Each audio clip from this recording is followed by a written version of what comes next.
There is a prayer the enemy truly hates. Not because it is loud, not because it uses big words, but because it is honest. The enemy is not afraid of religious noise.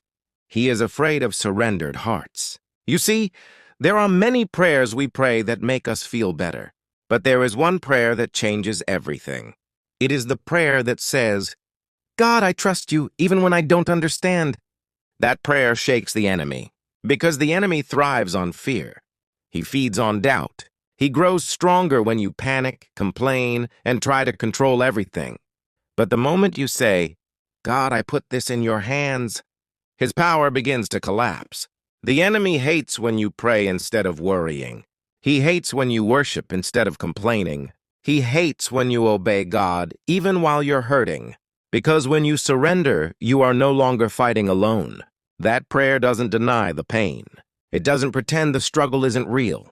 It simply declares that God is greater than what you're facing, and that terrifies the enemy.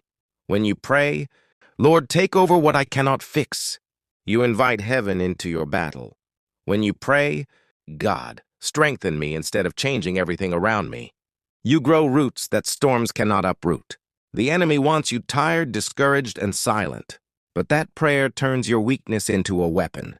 Even when your voice shakes, even when tears fall, that prayer still reaches heaven. Because it's not the length of the prayer that matters. It's the faith behind it. So when life presses hard, when answers delay, when your heart feels heavy, don't stop praying. Pray the prayer the enemy hates. Pray with trust. Pray with surrender. Pray with faith that says, God, you are still in control. Because the moment you place your life in God's hands, the enemy loses his grip. And that is why he hates this prayer. Please share, like, follow, and subscribe.